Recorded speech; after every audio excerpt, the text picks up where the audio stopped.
Praise the Lord everyone, आप सभी का स्वागत करते हैं इस ऑनलाइन संडे स्कूल में। और पिता परमेश्वर का हम धन्यवाद करते हैं क्योंकि परमेश्वर पिता ने एक बार फिर से हमारे जीवन में इस समय को दिया है कि हम उसकी उपस्थिति में आकर हम उसकी महिमा, उसकी हम तारीफ कर सकें। तो आइए हम आगे बढ़ने से पहले हम प्रेयर करेंगे और परमेश्वर से हम मांगे कि परमेश्वर में आज के इस दिन में इस गीत को हमें सीखने के लिए परमेश्वर हमारी सहायता करे और पिता परमेश्वर के वचन को हमें सुनने के लिए हमारी सहायता करे। आइए हम अपने आप को बंद करें और परमेश्वर से हम प्रार्थना करेंगे। पिता परमेश्वर, आपका धन्यवाद करते हैं आज के सुंदर समय की और बार फिर से प्रभु हमारे जीवनों को हम दीन करते हैं, नम्र करते हैं प्रभु। आज के इस पिता परमेश्वर प्रभु इस कहानी और हम गीत को हम सीखते हैं प्रभु, हमारी सहायता और मदद कीजिए महान परमेश्वर, ताकि प्रभु हमारे जीवन में पिता परमेश्वर आपके वचन प्रभु रह सके पिता परमेश्वर प्रभु, और आपके वचन के द्वारा प्रभु हमारे जीवन प्रभु आशीषित हो सके पिता परमेश्वर। आपका धन्यवाद करते हैं आगे की संपूर्ण समय को आप हाथ में रखते हैं प्रभु, और जितने भी जन जुड़े हैं प्रभु उन सबके जीवन को प्रभु आप हाथ में रखते हैं, सबके जीवन की प्रभु आप अगुवाई करें प्रभु और आशीष करें पिता परमेश्वर। आपका धन्यवाद करते हैं, सारा महिमा आदर आपको देते हैं, यीशु मसीह के नाम से इस प्रार्थना को मांगते हैं। हालेलुया। एक गीत को हम गाएंगे, गाना इस प्रकार से है। यीशु है सच्चा गडरिया, उसकी हम भेड़े हैं, हरी चराइयों में हमें चराता है। हम जानते हैं कि यीशु ने हमारे जीवन में हमारी अगुवाई के लिए मुश्किल के समय में, जब हम आनंद में हैं, जब हम दुख में हैं, हर समय में यीशु ने हमारी अगुवाई करी है। तो आइए इस गीत को गा के हम प्रभु का धन्यवाद देंगे और प्रभु को महिमा देंगे। आइए हम इस गीत को गाएं।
फिर से हम आप लोगों का धन्यवाद देते हैं victory contains online Sunday school में हमारे साथ जुड़ने के लिए। आज हम बाइबल से एक ऐसे व्यक्ति के बारे में देखने वाले हैं जो अपने जीवन के लिए, उसके जीवन के जितने प्रिंसिपल थे उनके लिए वो काफी स्ट्रांग था, उनके साथ कभी उसने कॉम्प्रोमाइज नहीं किया, और जिसका प्रेयर लाइफ बहुत ज्यादा स्ट्रांग था। वो परमेश्वर के बिहाफ में अपने शत्रुओं को चैलेंज करना वो जानता था। हम बात कर रहे हैं डैनियल की, और अब देखिए कैसे डैनियल ने अपने जीवन को लोगों के सामने और परमेश्वर के सामने कैसे उसने अपने जीवन को जिया। इससे पहले हम आगे बढ़े, आइए हम प्रार्थना करेंगे। स्वर्गीय पिता परमेश्वर, प्रभु जी हम धन्यवाद देते हैं फिर से इस सुंदर समय के लिए। प्रभु जी हम धन्यवाद देते हैं प्रभु, और प्रार्थना करते हैं पिता परमेश्वर, जब हम आपके वचन से सुनते हैं प्रभु जी होने पाए पिता, हमें से हर एक जन प्रभु जी आशीष होने वाला हो सके प्रभु जी, और आपकी अनुग्रह को अपने जीवन में हम मांगते हैं पिता परमेश्वर। आप हमसे बोलिए, हमसे बातचीत करिए पिता, सारा आदर महिमा आपको मिले, यीशु के नाम से प्रार्थना मांगता हूं, आमीन। तो अब देखिए कैसे दानियल ने, सबसे पहले हम देखेंगे कि कैसे दानियल ने जो है अपने जीवन के प्रिंसिपल्स को कभी नहीं तोड़ा। हम पढ़ेंगे दानियल पहला अध्याय 5वें वचन को। यहाँ पे इस प्रकार से लिखा है कि राजा ने आज्ञा दी कि उनके भोजन के लिए भोजन और पीने के लिए दाख मधु में से जो राजा लेता है प्रतिदिन उन्हें खाने पीने को दिया जाए। इसी प्रकार 3 वर्ष तक उनका पालन पोषण होता रहे, तब उसके बाद वे राजा के सामने हाजिर किए जाए। तो ऐसा कहा गया है कि राजा जो खा रहा है, राजा जो पी रहा है, मदिरा, दाख मधु और वाइन, अलग अलग प्रकार की जो चीजें राजा ले रहा है, उन सभी को दानियल और उसके दोस्तों को भी दिया जाए। तो यहाँ पे आगे हम देखें कि दानियल क्या कहता है यहाँ पे। परंतु दानियल ने अपने मन में ठाना, 8वें वचन पे लिखा है, मन में ठान लिया कि वह राजा का भोजन खाकर और उसके पीने का दाख मधु पीकर अपवित्र न हुए, इसलिए उसने खोजे के प्रधान से विनती करी कि उसे अपवित्र ना होना पड़े। वो जो उसके ऊपर जिसके अंडर डैनियल रह रहा था, उससे वो प्रार्थना करता है कि मुझे जो है राजा का दाख मधु नहीं चाहिए, मुझे राजा का भोजन नहीं चाहिए, बल्कि मुझे नॉर्मल फूड आप दे दीजिए और उसी में मैं खुश हूँ, पर मैं अपवित्र नहीं होना चाहता हूँ। 12वें वचन में वो कहता है, वो चैलेंज कर रहा है उसको, खोजे के प्रधान को, कहता है कि मैं तुझसे विनती करता हूं कि अपने दासों को 10 दिन तक जांच, हमारे खाने के लिए केवल साग पात और पीने के लिए पानी ही दिया जाए, फिर 10 दिन के बाद हमारे मुंह और जो जवान राजा का भोजन खाते हैं उनके मुंह को दे, और जैसा तुझे जान पड़े उसी के अनुसार अपने दासों के साथ किया करना। तो वो कहता है, वो चैलेंज कर रहा है कि 10 दिन तक तू देख ले, हमें नॉर्मल फूड दे, हमें हरी सब्जियां ये सब दे, पर हमें ऐसा कुछ भोजन मत दे जो राजा लेते हैं, हमें अपवित्र भोजन मत दे। और तू देख लेना कि 10 दिन बाद हम अगर कमजोर पड़ गए, हम अगर हमारे चेहरे अगर मुरझा गए हैं, तो तू जैसा तुझे ठीक लगे वैसा तू कर सकता है। तो वो यहाँ पे चैलेंज कर रहा है। वो ऐसा चैलेंज कैसे दे सकता है कि हमें नॉर्मल भोजन दे फिर भी हम स्ट्रॉन्ग रहेंगे, क्योंकि वो अपने परमेश्वर को जानता है। वो अपने परमेश्वर को जानता है कि यदि दानियल पवित्र जीवन जिएगा तो उसका परमेश्वर उसे संभालेगा, उसका परमेश्वर उसे स्वस्थ रखेगा। हमने देखा कैसे दानियल अपने जीवन के जो उसके सिद्धांत है कि वो कभी अपने आप को अपवित्र नहीं करेगा, कैसे उसके प्रति वो स्ट्रॉन्ग था। और हमने देखा कि कैसे दानियल वहां पे चैलेंज कर रहा है लोगों को चैलेंज करके हमें नॉर्मल फूड दीजिए और हम जो है अन्य लोगों से ज्यादा स्ट्रॉन्ग और ज्यादा खूबसूरत दिखाई देंगे। आगे हम देखेंगे दानियल के प्रेयर लाइफ के बारे में कि उसका प्रार्थना का जीवन कैसे था। हम जानते हैं हम 21 दिन के फास्टिंग में है, हमने फास्ट रखा है, हम दानियल फास्ट रख सकते हैं, या हम केवल अपने 1 मील को स्किप करके परमेश्वर के साथ 1 घंटा बिता के अपने देश के लिए, उन लोगों के लिए जो इस कोविड-19 से इफेक्टेड है उनके लिए हम प्रार्थना कर सके। तो वैसे एक फास्टिंग में यहाँ पे दानियल भी है। दानियल उसके 10वें अध्याय 2 वचन में इस प्रकार से लिखा है कि दानियल जो है 3 सप्ताह तक शोक करता रहा। वो शोक क्यों कर रहा था? क्योंकि उसका देश जो है वो खतरे में था, उसका क्षेत्र जहां से वो आया था वो संकट में था। 3 सप्ताह वो पूरे, उन 3 सप्ताहों के पूरे होने तक मैंने ना तो स्वादिष्ट भोजन लिया, ना मांस या दाख मधु अपने मुंह में रखा और ना अपनी देह में तेल लगाया। तो यहाँ पे दानियल ने क्या किया? 3 हफ्ते तक, 21 दिनों तक उसे कोई भी स्वादिष्ट भोजन नहीं खाया। वो उपवास में है और वो प्रार्थना करता है, वो लगातार प्रार्थना कर रहा है, वो प्रार्थना कर रहा है अपने लोगों के लिए और कि उसका देश बचाया जाए, उसके लोग बचाए जाए। और आगे क्या होता है जब वो प्रार्थना कर रहा है? 12वें वचन में हम देखेंगे, फिर उससे मुझसे कहा, हे दानियल मत डर। एक एंजल, दानियल एक स्वर्गदूत का दर्शन प्राप्त करता है। वो कहते हैं कि फिर उसने मुझसे कहा, हे दानियल मत डर, क्योंकि पहले ही दिन जब तू मेरे सामने तूने समझने बूझने के लिए मन लगाया और परमेश्वर के सामने अपने आप को दीन किया, उसी दिन तेरे वचन जो है सुन लिए गए और मैं तेरे वचनों के कारण आ गया हूं। यहाँ पे लिखा है कि जब पहले ही दिन, जब पहले ही शब्द दानियल ने बोले वो उसके सुन लिए गए। तो होता क्या है कि हमारी प्रार्थना भी इसी तरह सुन ली जाती है। जैसे ही हम प्रार्थना करते हैं परमेश्वर हमारी प्रार्थना को सुन लेता है, पर शत्रु जो हमारे विरोध में, वो नहीं चाहता कि हम परमेश्वर के उत्तर को प्राप्त करें, परमेश्वर की आशीष को हम प्राप्त करें। तो क्या करता है? रास्ते में रुकावटें डालता है।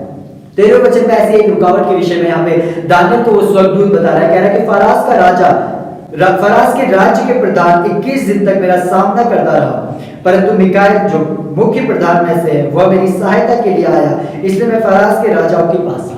वो कहते हैं कि जब 21 दिन तक लगातार दानियल प्रार्थना कर रहा, देखिए पहले ही दिन दानियल की प्रार्थना सुन ली, पर क्या हुआ कि उसकी प्रार्थना अंधकार के राज्य में वो रोक दी गई। पर क्या होता है जब दानियल लगातार प्रार्थना करे तो परमेश्वर उसकी प्रार्थना को सुन के एक दूसरे स्वर्गदूत को भेजता है जो उन अंधकार की शक्तियों से लड़ता है और दानियल की प्रार्थना को, उत्तर को वो आने में सहायता करता है। तो ऐसे ही यहाँ पे हमें सीखना है कि हमें जब तक प्रार्थना का उत्तर ना मिल जाए हमें प्रार्थना करनी है, हमें लगातार प्रार्थना करनी है जब तक हम प्रार्थना को ना उसके उत्तर को ना प्राप्त करें। यहाँ पे दानियल 21 दिन तक उपवास के साथ अपने लोगों के लिए वो प्रार्थना करे, वो लगातार प्रार्थना करे। तो ऐसे ही हमें भी बने रहना है जब तक हम प्रार्थना को ना प्राप्त कर ले। हमने 3 बातों को देखा, हमने देखा कि कैसे दानियल ने अपनी लाइफ में उन प्रिंसिपल्स को कभी उसने नहीं तोड़ा, उसने अपने आप को कभी कॉम्प्रोमाइज नहीं किया उन सिचुएशंस से कि अभी मैं राजा के क्षेत्र में हूं तो जैसा राजा कहेगा मुझे वैसा करना पड़ेगा। अगर वो कह रहा है कि मदिरा पियो तो मुझे पीना पड़ेगा, अगर वो कह रहा है मेरे भोजन को दुखा तो मुझे खाना पड़ेगा। पर दानियल ने ऐसा कुछ नहीं किया, उसने अपने आप को उसने प्रिंसिपल्स को स्ट्रॉन्ग रखा, उसने कभी नहीं तोड़ा। दूसरी चीज हमने देखी कि कैसे वो परमेश्वर को जानते हुए, कि परमेश्वर की विश्वास योग्यता को जानते हुए वो अपने शत्रुओं को, उन लोगों को चैलेंज कर रहा है कि जांच लो, अगर हम नॉर्मल फूड खा रहे हैं आप जांच लो, अगर हम कमजोर पड़ गए तो जैसा आपको ठीक लगे वैसा आप कर सकते हो। वो अपने परमेश्वर की विश्वास योग्यता को जानते हुए चैलेंज कर रहा है। तीसरी चीज हमने देखी लगातार प्रार्थना करना। लगातार जब हम प्रार्थना करते हैं तो प्रार्थना जो उत्तर, जो रुकावटें हैं वो टूटती है और परमेश्वर की आशीष को हम प्राप्त करते हैं। तो बिना ये भी हम भी अपने जीवन में दानियल से कुछ सीखे, हम सीखे कि हमें अपने लाइफ के प्रिंसिपल्स में कभी हटना नहीं है और वो प्रिंसिपल्स बाइबल बेस्ड होने, परमेश्वर के वचन के अकॉर्डिंग होने हैं। ऐसा नहीं कि आपने कुछ भी प्रिंसिपल बना ले। आपको प्रिंसिपल बनाना है कि मैं अपने माता पिता का आज्ञा मानूंगा, मैं परमेश्वर से प्रार्थना करूंगा, मैं दूसरों का आदर करूंगा और मैं परमेश्वर को महिमा। ऐसे अलग अलग प्रिंसिपल्स आप अपने लाइफ में सेट कर सकते हैं। उन बाउंड्रीज से आपको बाहर नहीं जाना है, उनको उन सीमाओं को आपने तोड़ना नहीं है। दूसरी चीज हमने परमेश्वर की विश्वास योग्यता को देखा कि कैसे हम परमेश्वर को जानते हुए हम चैलेंज कर सकते हैं। तीसरी चीज दानियल की लगातार प्रार्थना। तो आइए हम भी दानियल से सीखें और ऐसे ही अपने जीवन में परमेश्वर को जानते हुए, परमेश्वर को सम्मान देते हुए हम आगे बढ़ते रहे। तो आगे हम देखेंगे आज के लिए जो मेमोरी वर्स आपका है, जैसा हम रखा हमने हमेशा से कि जो छोटे हैं 12 साल से नीचे उनके लिए मैथ्यू चैप्टर 6 वर्स 8। तो अगर आप 12 साल से छोटे हैं तो आपको मैथ्यू चैप्टर 6 वर्स 8 व्हाट्सएप के थ्रू मेमोराइज करके हमें सुनाना है। और अगर आप 12 साल से बड़े हैं तो आपने मैथ्यू चैप्टर 6 वर्स 6 एंड 8 छठवां वचन और 8वां वचन आपने सुनाना है। 7वां वचन नहीं, मैथ्यू चैप्टर 6 छठवां वचन और 8वां वचन व्हाट्सएप के थ्रू आपने इसे सुनाना है। तो परमेश्वर आपको आशीष करे। आइए हम प्रार्थना करें। पिता हम धन्यवाद देना चाहते हैं प्रभु जी आपके वचनों के लिए। पिता परमेश्वर प्रभु जी आप हमें भी पिता अपने वचनों में आप मजबूत बनाइए। पिता परमेश्वर हमें पिता परमेश्वर उन सिद्धांतों से हटने के लिए पिता परमेश्वर कि हम उनसे ना हटे प्रभु, इतनी सामर्थ्य आप दीजिए पिता और हमें लगातार प्रार्थना करना सिखाइए। हमें तब तक प्रार्थना करना सिखाइए प्रभु जब तक हम उनके उत्तरों को प्राप्त न करें। पिता हम अपने आप को, अपने जीवन में सभी बच्चों को प्रभु और हर एक जन को आपके हाथों में हम समर्पित करते हैं। पिता धन्यवाद देते हैं पिता परमेश्वर हमारी प्रार्थना और विनतियों को सुनने के लिए। सारा आदर है आपको यीशु के नाम से प्रार्थना।